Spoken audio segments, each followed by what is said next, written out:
नमस्कार बच्चों, क्लास में आपका स्वागत है। आज हम आपको व्याकरण का जो बिंदु है हमारा, रचना के आधार पर वाक्यभेद। बच्चों, आपने 9th क्लास में अर्थ के आधार पर वाक्यभेद पढ़े, जो 8 प्रकार के थे।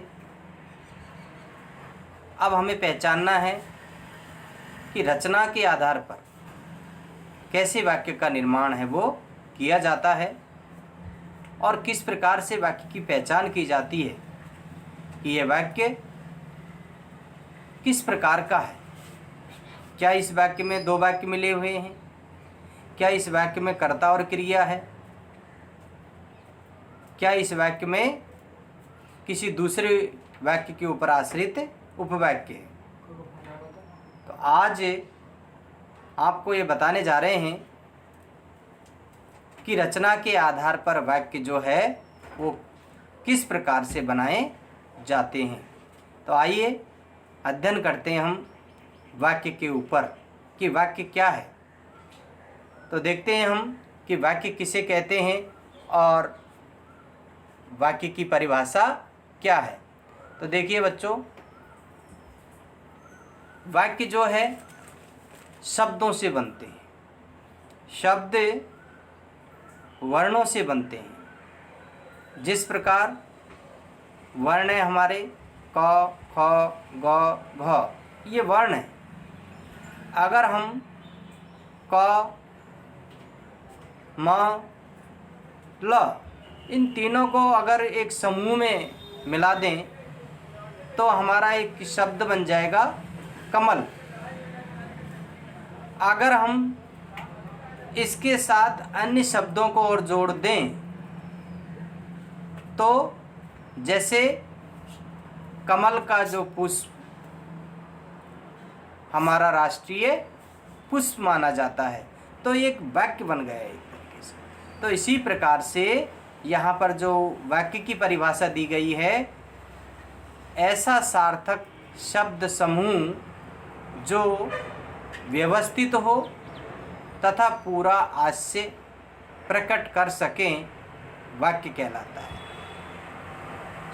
वाक्य के अंतर्गत जो शब्द हैं वो पूरी तरीके से सार्थक होने चाहिए। बहुत से जो वाक्य हैं वो निरर्थक होते हैं, जिनका कोई अर्थ नहीं होता है। और यहाँ पर चूँकि साहित्य है, व्याकरण है, व्याकरण हमारी मानक है और उसमें जिन शब्दों को मानक बताया गया है वो सार्थक शब्द जो है इसमें बताए गए हैं।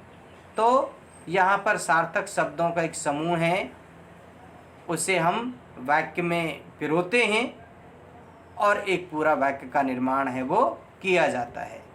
आगे देखते हैं हम वाक्य के घटक।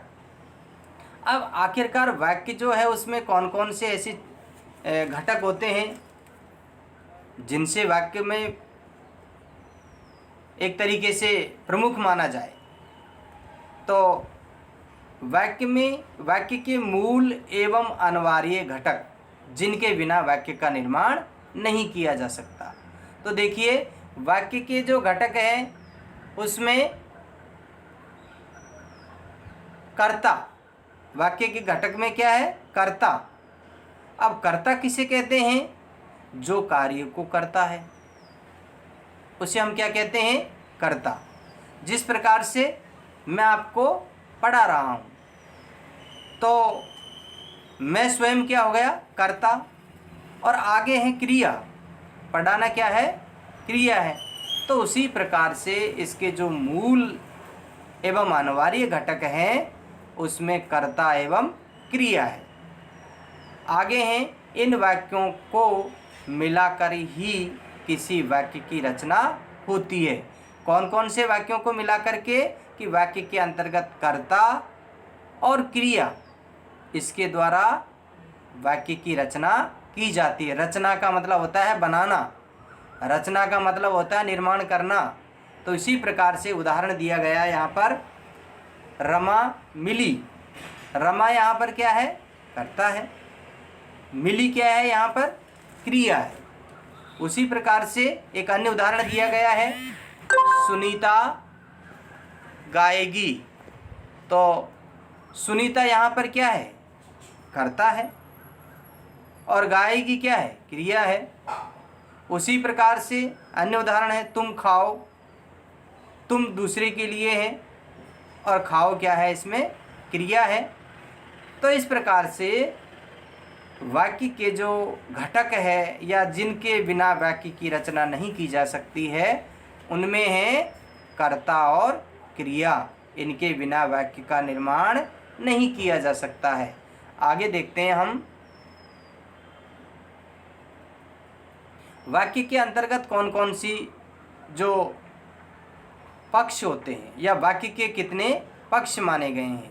तो देखिए, वाक्य में कर्ता और क्रिया पक्ष के अनुसार वाक्य के दो पक्ष हो जाते हैं। तो वाक्य के दो पक्ष कौन कौन से हैं या दो भेद कौन कौन से हैं वाक्य के, इसमें हैं आपके उद्देश्य और विधेय।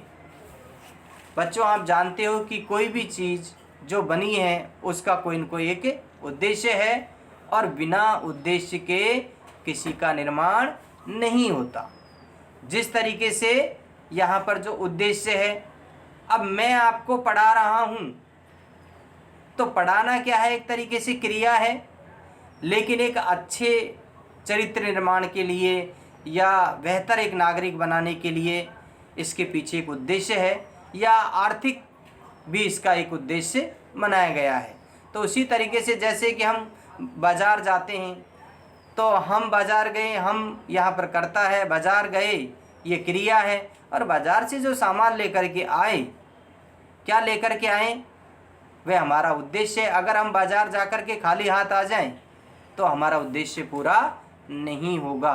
तो इसी दोनों के ऊपर चर्चा करते हैं, उद्देश्य और विधेय के ऊपर। तो देखिए, उद्देश्य और विधेय। उद्देश्य को हम सबसे पहले देखते हैं, हम उद्देश्य क्या है। वाक्य में जिसके बारे में कुछ कहा गया हो उसे उद्देश्य कहते हैं। यानी वाक्य के अंतर्गत जिसके बारे में कुछ कहा गया हो वह क्या है, उद्देश्य है। इसके अंतर्गत कर्ता और कर्ता का विस्तार आ जाते हैं। जैसे बहुत सारी चीज़ें हैं, जिस तरीके से कर्ता और कर्ता के विस्तार में, जैसे विशेषण है, संबंध बोधक है, भाव बोधक है। तो इस तरीके से वाक्य के अंतर्गत जिसके विषय में कहा गया हो उसे हम क्या कहते हैं, उद्देश्य कहते हैं। और उसी के आगे यहाँ पर बताया है विधेय। आगे इनके ऊपर चर्चा करेंगे, दोनों को जस्टिफाई करना है कि उद्देश्य क्या है और विधेय क्या है, विधेय क्या है। तो इन दोनों के बारे में हम आगे चर्चा करेंगे। जब एक टेबल दी गई है, उस टेबल में समझाया गया है कि ये उद्देश्य और ये विधेय है, जो आगे की स्लाइड में आपको बताएंगे। विधेय, उद्देश्य के विषय में जो कुछ कहा जाए उसे विधेय कहा जाता है। यानी उद्देश्य के विषय में जो कुछ कहा जाए उसे क्या कहते हैं हम, विधेय। जिस तरीके से आपने उद्देश्य समझा कि कोई भी कार्य बिना उद्देश्य के नहीं होता, अब उसके विषय में पर्टिकुलर उसके विषय में कहा जाए वो क्या कहलाता है, विधेय कहलाता है। जिस तरीके से एक उदाहरण दिया गया है यहाँ पर, इसके अंतर्गत क्रिया और क्रिया का विस्तार और कर्म का विस्तार आता है। जिस तरीके से उद्देश्य के अंतर्गत कर्ता का विस्तार आता है, उसी प्रकार से विधेय के अंतर्गत क्रिया और क्रिया का विस्तार या कर्म और कर्म का विस्तार आता है। जिस तरीके से यहाँ पर उदाहरण दिया है, गांव का पहलवान कुश्ती खेलेगा। अब यहाँ पर जो दिया गया है बच्चों, गांव का पहलवान कुश्ती खेलेगा। अब गांव का पहलवान, नाम भी दिया है बलवीर, सॉरी पढ़ने में गलती हो गई, गांव का पहलवान बलवीर कुश्ती खेलेगा। तो गांव का पहलवान बलवीर क्या है, यहाँ पर उद्देश्य है। और चूँकि यहाँ पर बताया गया आपको कि क्रिया का विस्तार या कर्म का विस्तार क्या कहलाता है, विधेय कहलाता है। तो यहाँ पर कुश्ती खेलना क्या है, यहाँ पर क्रिया है। कुश्ती यहाँ पर कर्म है और खेलना यहाँ पर क्या है, क्रिया है। तो इस तरीके से ये बताया गया है कि उद्देश्य और विधेय दोनों का अंतर बताया गया है कि गांव का पहलवान बलवीर कुश्ती खेलेगा। उद्देश्य क्या है? कर्ता का विस्तार है। और कर्ता कौन है यहाँ पर? बलवीर पहलवान। तो इसलिए वो क्या हो गया? उद्देश्य हो गया। और विधेय जो है वह कुश्ती खेलेगा, ये क्रिया और कर्म का विस्तार हो गया। तो इस तरीके से ये क्रिया और कर्म है। आगे हम देखते हैं इसमें, जैसा कि मैंने बताया इस स्लाइड में आपको बताया गया है कि वाक्य में उद्देश्य और विधेय का विस्तार और विधेय, तो दोनों को अलग अलग तरीके से बताया है। कलर भी हमने इसमें कोशिश किया आपको अलग तरीके से समझाने की। जिस तरीके से मेहनती व्यक्ति सफल रहता है। अब इसमें उद्देश्य क्या है? कर्ता कौन है? व्यक्ति। उद्देश्य का विस्तार क्या है? मेहनती, ये विशेषण है। मेहनत से क्या बना है? विशेषण बना है मेहनती। और इसके बाद में क्या है? सफल रहता है। अब सफल रहता है ये क्या है? एक तरीके से क्रिया और कर्म का विस्तार है। तो आपके समझ में आया होगा कि मेहनती व्यक्ति सफल रहता है, इसमें उद्देश्य क्या है? व्यक्ति है। चूँकि कर्ता जो है और कर्ता का विस्तार उद्देश्य में आता है। और विधेय के अंतर्गत क्या आता है? क्रिया और कर्म का विस्तार आता है। तो यहाँ पर व्यक्ति क्या है? उद्देश्य है। और मेहनती क्या है? उद्देश्य का विस्तार है। और सफल रहता है, यह है विधेय। यानी जिसके बारे में कहा जाए वो उद्देश्य है, और उद्देश्य के बारे में कहा जाए वो क्या है? विधेय है। इसी तरीके से अगला उदाहरण दिया गया है, चतुर बीरबल मंत्री बनने में सफल रहा। अब यहाँ पर बीरबल है वह उद्देश्य है, और चतुर है विशेषण है, वह कर्ता का विस्तार है। और मंत्री बनने में सफल रहा, ये एक तरीके से विधेय है, जिसमें क्रिया और कर्म का विस्तार दिखाया गया है। इसी तरीके से अगला उदाहरण दिया गया है इसमें, पुरुषोत्तम श्री राम ने रावण का वध किया। तो यहाँ पर उद्देश्य कौन है? श्री राम। और विशेषण विस्तार कौन है यहाँ पर? कर्ता का, पुरुषोत्तम। और विधेय जो है वो रावण का वध किया। वध करना क्या है? कर्म है। करना क्या है? क्रिया है। और रावण जो है एक तरीके से रावण का ये कर्म है, और वध करना ये क्रिया का विस्तार है। इसी तरीके से एक अन्य उदाहरण भी इसमें दिया गया है। तो यहाँ पर अन्य जो उदाहरण हैं उनके माध्यम से भी कई उदाहरण दिए गए हैं। जिस तरीके से सविता पुस्तक लिखती है, तो सविता इसमें उद्देश्य है, और पुस्तक इसमें क्या है? विधेय का विस्तार है। और लिखती है वो क्या है? विधेय है। तो इस तरीके से ये उद्देश्य और विधेय के बारे में बताया गया है, तो आप इसको समझ सकते हैं। आगे हम देखते हैं, जो हमने बताया कि रचना की दृष्टि से वाक्य के भेद। अब हम देखते हैं रचना की दृष्टि से वाक्य के कितने भेद होते हैं, जो आपको इसमें आप देख रहे हो इस स्लाइड में कि रचना के आधार पर वाक्य के 3 भेद आपको जो आपका स्क्रीन है उस पर दिख रहे होंगे। सरल वाक्य है पहला, जिसे साधारण वाक्य भी कहते हैं। दूसरा है संयुक्त वाक्य, और तीसरा है मिश्र वाक्य या मिश्रित वाक्य भी इसे कहते हैं। सरल वाक्य जिसको समझने में कोई कठिनाई ना हो, जिसमें कर्ता और क्रिया हो। संयुक्त वाक्य जिसमें एक से अधिक वाक्य योजक से जुड़े हुए हो। मिश्र वाक्य जिसमें एक या एक से अधिक उपवाक्य हो, उसे कहते हैं हम मिश्र वाक्य। अब आइए देखते हैं एक एक के बारे में हम चर्चा करके। सबसे पहले हैं सरल वाक्य। सरल वाक्य किसे कहते हैं, इसकी परिभाषा दी गई है, वे वाक्य जिनमें मुख्य क्रिया एक ही होती है। यानी ऐसे जो वाक्य होते हैं सरल, जिनके अंतर्गत मुख्य क्रिया एक ही होती है, उन्हें हम क्या कहते हैं?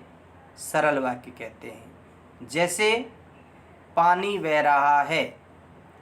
अब यहाँ पर सरल वाक्य है जिसमें मुख्य क्रिया क्या है? बहना है। तो इसी तरीके से अगला उदाहरण दिया गया है, बच्चे मैदान में खेल रहे हैं। अब एक ही क्रिया है, इसमें क्या है, मुख्य क्रिया खेलना है और कर्ता जो है ये इसमें बच्चे। तो इस तरीके से सरल वाक्य को पहचानने में आपको दिक्कत नहीं होनी चाहिए, क्योंकि सरल वाक्य के अंतर्गत एक तरीके से क्रिया है वो होती है। और ये एक तरीके से मैं आपको इसके एक चार्ट भी दिखा रहा हूँ, जिसमें चार्ट में ये भी दिखाया गया है कि किस प्रकार से चार्ट है इसका बनाया गया है। तो ये सरल वाक्य है और सरल वाक्य के अंतर्गत वाक्य को पहचानने में किसी तरीके से दिक्कत आपको नहीं होनी चाहिए। और क्योंकि सरल वाक्य में एक ही मुख्य क्रिया होती है और वाक्य में किसी प्रकार से कोई दूसरा वाक्य जुड़ा हुआ नहीं रहता है, जिसमें और, तथा, इसलिए इत्यादि ऐसा कोई दूसरा वाक्य इसके अटैच या जुड़ा हुआ नहीं होता है। इसलिए इन्हें क्या कहते हैं हम, सरल वाक्य। जैसे सविता गाना गा रही है, मोहन पुस्तक पढ़ रहा है, तो ये एक तरीके से क्या है, सरल वाक्य की श्रेणी में आते हैं। आइए हम देखते हैं आगे अब कुछ उदाहरण इनके।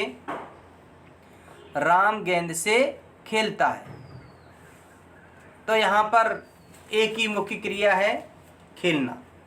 उसी तरीके से अगला उदाहरण है, रावण तीनों लोकों का स्वामी बनना चाहता था, तो यहाँ पर एक ही है, बनना चाहता था, स्वामी बनना चाहता था। तो इसी तरीके से यहाँ एक ही मुख्य क्रिया है। इसके आगे अगला उदाहरण दिया गया है, वह प्रतिदिन घर का कार्य करने के बाद भी समय पर कार्यालय पहुंचता है या पहुंचती है। तो यहाँ पर चाहे वाक्य बड़ा हो लेकिन क्रिया एक ही है, कार्यालय पहुंचना। यानी वह प्रतिदिन घर का कार्य करने के बाद भी समय पर कार्यालय पहुंचता है या पहुंचती है। तो इस तरीके से बच्चों सरल वाक्य में कोई दूसरा, जब आप संयुक्त वाक्य पढ़ोगे, जब आप मिश्र वाक्य पढ़ोगे, तब आपको इनका अंतर समझ में आएगा कि किस तरीके से इनमें अंतर है वो दिखाई देता है। आप स्वयं पहचान जाओगे कि ये सरल वाक्य है और ये संयुक्त वाक्य है। तो इस तरीके से सरल वाक्य में मुख्य क्रिया एक ही होती है, इस बात का विशेष रूप से आपको ध्यान रखना है। आगे हैं संयुक्त वाक्य। संयुक्त वाक्य, संयुक्त का मतलब होता है एक से अधिक, संयुक्त का मतलब होता है जुड़ा हुआ। संयुक्त का मतलब क्या होता है, जुड़ा हुआ।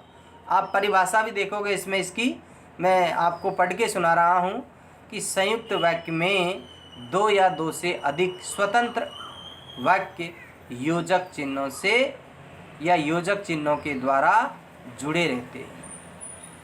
अब इसमें कौन कौन से ऐसे पहचान के लिए कि जिनसे जुड़े रहते हैं, आपको समझने में आसानी होगी, कुछ चीज़ें आपकी समझ में आएगी। जैसे कौन कौन से ऐसे हैं जिनसे वाक्य एक से अधिक स्वतंत्र रूप से जुड़े हुए रहते हैं, किंतु, परंतु, और, तथा, इसलिए, या, अथवा, अन्य, अतः इत्यादि योजक शब्द है वो होते हैं।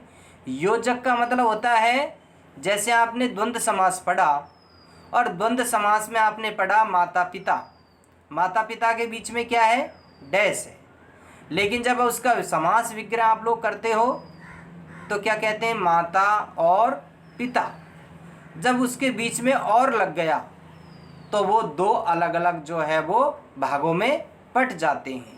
तो इसी तरीके से ये जो संयुक्त वाक्य है उसमें भी योजक तथा समुच्चय बोधक अव्यय होते हैं। समुच्चय बोधक यानी समुच्चय बोधक का मतलब बीच में जो डैश होता है, जिसमें किंतु, परंतु, और, तथा, इसलिए ये जुड़े हुए रहते हैं। जैसे उदाहरण के रूप में, जब उदाहरण इसके दे रखे हैं लेकिन फिर भी, मैं बाजार गया और केले लाया, तो यहाँ पर मैं बाजार गया एक शब्द है, एक वाक्य है, और केले लाया ये दूसरा वाक्य है। तो यहाँ पर किसने बीच में योजक का कार्य किया है? और ने किया है। और ने दोनों को क्या किया है? अलग किया है। जैसे मैं बोलता हूँ बाजार गया केले लाया, तो कहने का तात्पर्य यहाँ पर जो और है वो दोनों को अलग करता है और इस तरीके से इन्हें संयुक्त वाक्य की श्रेणी में रखा जाता है। आइए देखिए इनके उदाहरण।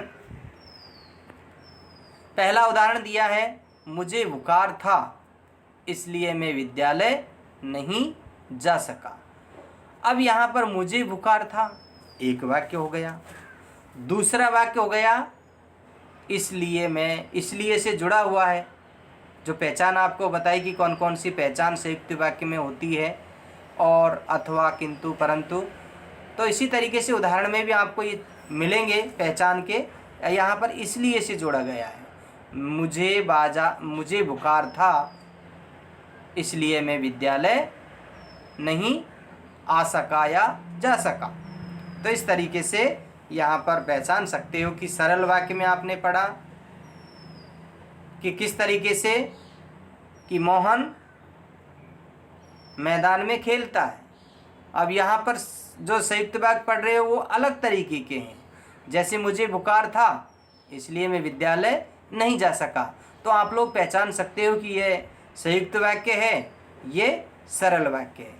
इसी तरीके से दूसरा उदाहरण है, मैं बाजार गया और उसने सामान खरीदा। तो इस तरीके से यहाँ पर दो स्वतंत्र वाक्य हो गए। वह बाजार गया, उसने सामान खरीदा, तो दोनों स्वतंत्र वाक्य है। अगला उदाहरण है, मजदूर मेहनत करता है परंतु उसे लाभ नहीं मिलता। मजदूर मेहनत करता है एक वाक्य हो गया। दूसरा स्वतंत्र वाक्य हो गया, उसे लाभ नहीं मिलता है। उसी तरीके से अगला उदाहरण है, बादल घिरे तथा अंधेरा छा गया। तो बादल घिरे एक स्वतंत्र वाक्य है, अंधेरा छा गया दूसरा वाक्य है। तथा से ये जुड़ा हुआ है, जो योजक जिसे कह सकते हैं उससे ये जुड़ा हुआ है। मैंने, अगला है, मैंने उसकी बहुत प्रतीक्षा की किंतु वह नहीं आया। तो मैंने उसकी बहुत प्रतीक्षा की, ये क्या है? एक वाक्य है। वह नहीं आया, इससे जुड़ा हुआ दूसरा वाक्य है। अब जोड़ने का कार्य किसने किया है? किंतु ने किया है। तो इस तरीके से यहाँ पर जो संयुक्त वाक्य है उसकी किंतु, इसलिए, और, तथा, परंतु, और, ये एक तरीके से योजक का कार्य है वो करते हैं। आगे देखते हैं हम मिश्र वाक्य। अब तक हमने पढ़ा सरल वाक्य किसे कहते हैं, संयुक्त वाक्य किसे कहते हैं। अब हम पढ़ रहे हैं मिश्र वाक्य। तो देखिए, मिश्र वाक्य में एक से अधिक उपवाक्य होते हैं, जो मैंने आपको प्रारंभ में बताया, क्योंकि इसमें एक से अधिक उपवाक्य होते हैं। संयुक्त वाक्य में एक से अधिक वाक्य होते हैं, दोनों स्वतंत्र होते हैं, क्योंकि दोनों का अलग अलग भी हम कर सकते हैं। लेकिन मिश्र वाक्य में एक से अधिक उपवाक्य होते हैं। उपवाक्य वो होता है जो मुख्य वाक्य पर आधारित होता है, उसके बिना उसका अस्तित्व ना हो। इस प्रकार के वाक्य में एक प्रधान उपवाक्य होता है तथा शेष अन्य उपवाक्य उस पर आश्रित होते हैं। आश्रित का मतलब निर्भर होते हैं। जैसे मैंने बताया आपको कि संयुक्त वाक्य में दो वाक्य होते हैं लेकिन अलग अलग जोड़ने में होते हैं, स्वतंत्र होते हैं। लेकिन यहाँ पर वो बात नहीं है, यहाँ पर एक से अधिक उपवाक्य होते हैं। उपवाक्य का मतलब होता है जैसे एक पेड़ है और पेड़ की अलग अलग शाखाएं हैं, तो यहाँ पर पेड़ से जुड़ी हुई क्या है? वो शाखाएं हैं। अगर शाखाओं को काट दिया जाए तो एक तरीके से पेड़ का महत्व थोड़ा कम हो जाएगा। अगर पेड़ को नीचे से काट दिया जाए तो शाखाओं का कोई महत्व ही नहीं रहेगा। तो जिस तरीके से एक पेड़ है और पेड़ की जो शाखाएं हैं, पेड़ क्या है? यहाँ पर प्रमुख है, प्रधान उपवाक्य है, और जो शाखाएं हैं पेड़ की वो क्या है? आश्रित उपवाक्य है, क्योंकि पेड़ के ऊपर आश्रित क्या है? उसकी शाखाएं। शाखाओं को काट देने के बाद में भी पेड़ खड़ा रह सकता है, लेकिन पेड़ को काट देने पर शाखाओं का कोई अस्तित्व और महत्व नहीं होता है। तो ठीक उसी प्रकार से ये मिश्र वाक्य है। तो देखते हैं, और इसकी जो उपवाक्य आश्रित होते हैं उन्हें आश्रित उपवाक्य कहते हैं। यानी जो उपवाक्य क्या होते हैं, आश्रित होते हैं, यानी दूसरे के ऊपर निर्भर होते हैं, दूसरों के बिना उनका अस्तित्व नहीं होता है, उन्हें क्या कहते हैं, आश्रित उपवाक्य है। जैसे कि अमरबेल देखी होगी आपने, अमरबेल जो है वो दूसरे पेड़ के ऊपर छा जाती है क्योंकि उस पेड़ के ऊपर वो आश्रित है। जब तक वो पेड़ हरा भरा रहेगा अमरबेल हरी भरी रहेगी, लेकिन जैसे ही वो पेड़ सूख जाएगा तो अमरबेल को पोषण नहीं मिल पाएगा। तो इसी तरीके से आश्रित उपवाक्य होते हैं, जैसे कि, जो, जैसे, ये क्या है, आश्रित उपवाक्य होते हैं। अब यहाँ पर नीचे दिया भी गया है ये योजक, जो, जब, तब, जहाँ, वहाँ, की, क्योंकि, अगर, यदि, ये इत्यादि इसकी पहचान है। और इस तरीके से ये मिश्र वाक्य के अंतर्गत इनका प्रयोग है वो किया जाता है। तो आइए देखते हैं हम इनके उदाहरण। पहला उदाहरण है, जब गीता ने मेहनत की तब वह प्रथम आई। अब यहाँ पर जब गीता ने मेहनत की, तो जब गीता यहाँ पर प्रधान वाक्य है और आश्रित उपवाक्य क्या है इसमें, तब वह प्रथम आई। अगर मेहनत नहीं करती गीता तो प्रथम नहीं आती। इसलिए ऐसे वाक्यों को जहाँ की होता है उन्हें संज्ञा उपवाक्य कहते हैं।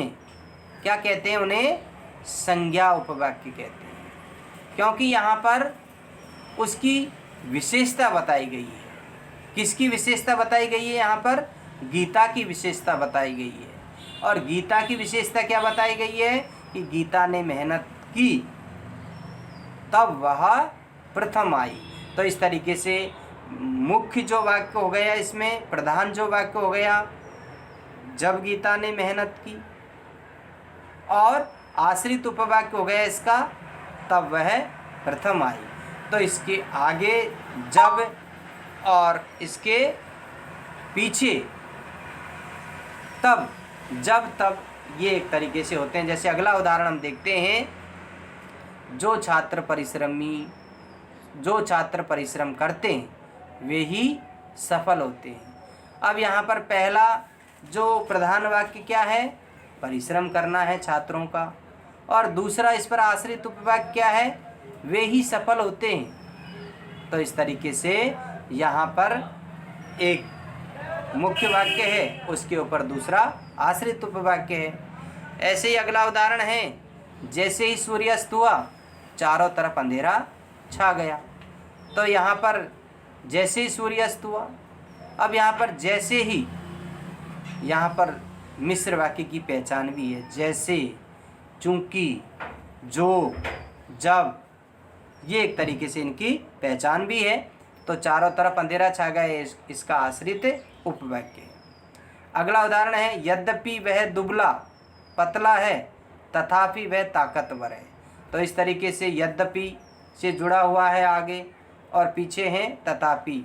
तो इसी तरीके से पहला मूल उपवाक्य क्या है, दुबला पतला है लेकिन ताकतवर है।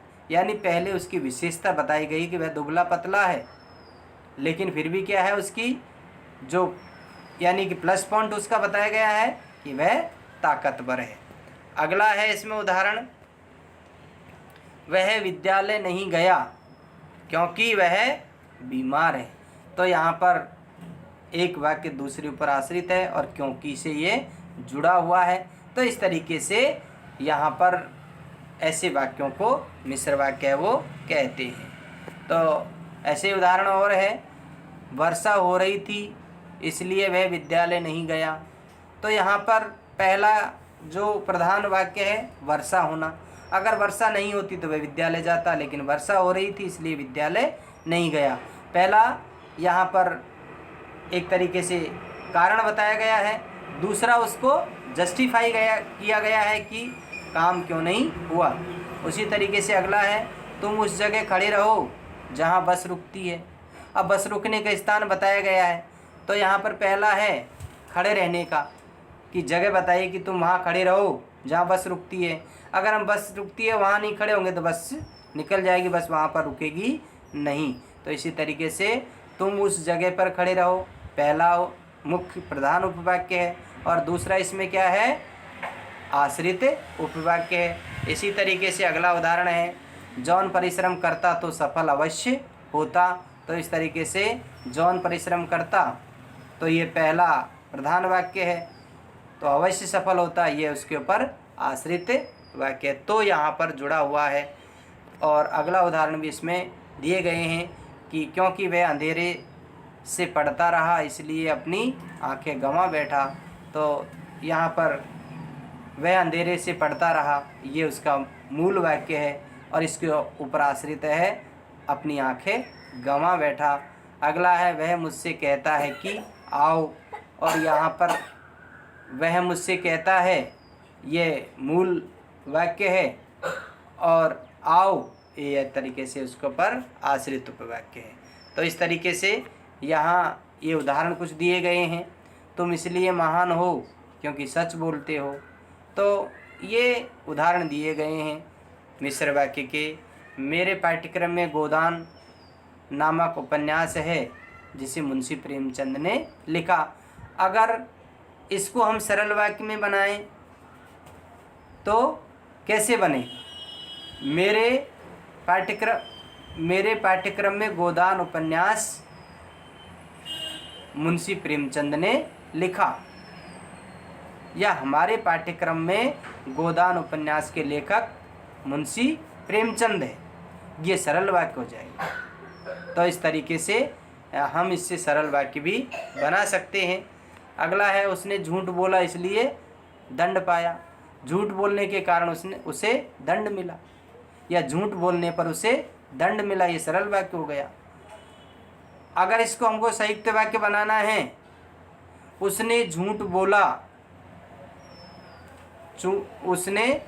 बोला और दंड पाया, तो एक तरीके से इसको संयुक्त वाक्य कह सकते हैं।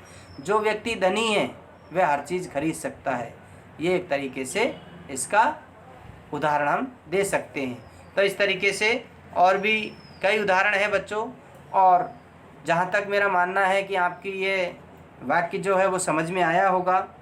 हो सकता है कि आप ब्लैक बोर्ड के सामने होते तो आपको उदाहरण हम देते, लेकिन कुछ उदाहरण मैं आपको बता रहा हूँ इसमें सरल वाक्य से संयुक्त वाक्य। तो देखिए, मजदूर को अपनी मेहनत का लाभ नहीं मिलता, ये क्या है, सरल वाक्य है। अगर हम इसको संयुक्त वाक्य में बदलेंगे, मजदूर मेहनत करता है लेकिन उसे उसका लाभ नहीं मिलता। तो उदाहरण हमने दिया था, मजदूर को अपनी मेहनत का लाभ नहीं मिलता। मजदूर मेहनत करता है लेकिन उसे उसका लाभ नहीं मिलता, ये क्या बन गया, सरल वाक्य से संयुक्त वाक्य बन गया। उसी तरीके से थैला उठाकर माताजी बाजार की ओर चली। माताजी ने थैला उठाया और संयुक्त वाक्य बनाने के लिए बाजार की ओर चली। उसी तरीके से वह साड़ी खरीदने के लिए बाजार गई। उसे साड़ी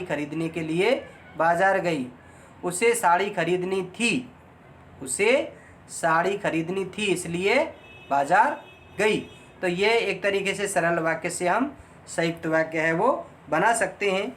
और भी उदाहरण हैं, उसका गाना सुनकर सब लोग खुश हो गए।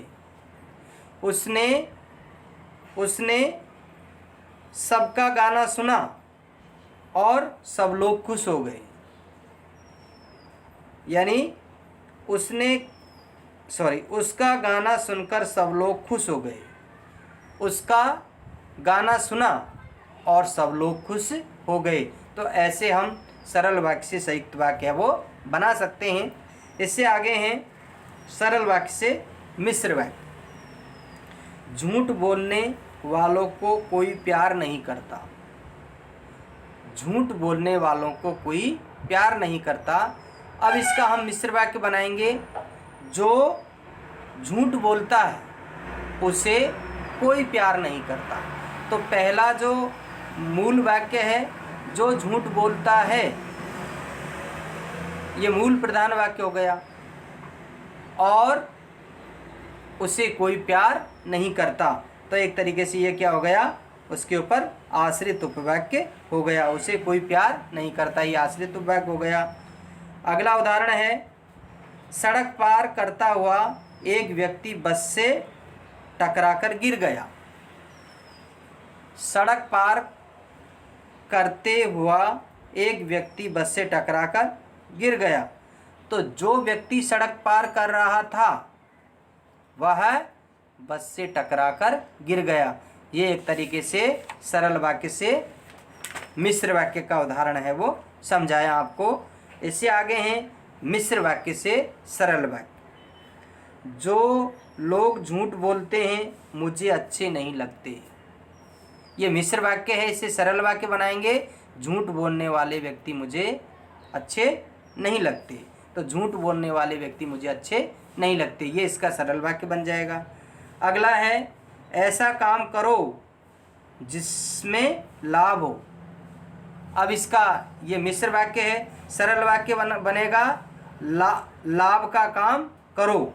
सरल वाक्य क्या बनेगा, इसमें दिया है ऐसा काम करो जिससे लाभ हो। अब इसका सरल वाक्य बनेगा लाभ वाला काम करो। तो इस तरीके से मिश्र वाक्य से सरल वाक्य ये बनाए जा सकते हैं। और आप लोगों के लिए जो होमवर्क है जो मैं दे रहा हूँ आपको, 5 प्रश्न हैं जो आपको बदलने हैं, परिवर्तन करने हैं। जैसे जब वर्षा होती है मोर नाचने लगते हैं, ये मिश्र वाक्य है, इसको आपको सरल वाक्य में बनाना है। अगला है दूसरा, जब मैं स्टेशन पर पहुंचा गाड़ी आ चुकी थी, ये भी मिश्र वाक्य है, इसे सरल वाक्य में बदलना है आपको। और लास्ट है, मेरे पास एक खिलौना है जो बैटरी से चलता है, इसे आप मिश्र वाक्य से सरल वाक्य में बदलना है। अगला है आपका सरल वाक्य से संयुक्त वाक्य बनाना। तो सरल वाक्य से उसने घर आकर भोजन किया, उसने घर आकर भोजन किया, इसे आपको संयुक्त वाक्य में बदलना है। अगला है, उसका गाना सुनकर सब लोग खुश हो गए, इसको आपको संयुक्त वाक्य में बदलना है। और अगला है, मेरे बहुत समझाने पर भी वह न मानी, इसे आपको संयुक्त वाक्य में बदलना है। तो बच्चों आज के लिए बस इतना ही। आपका दिन शुभ एवं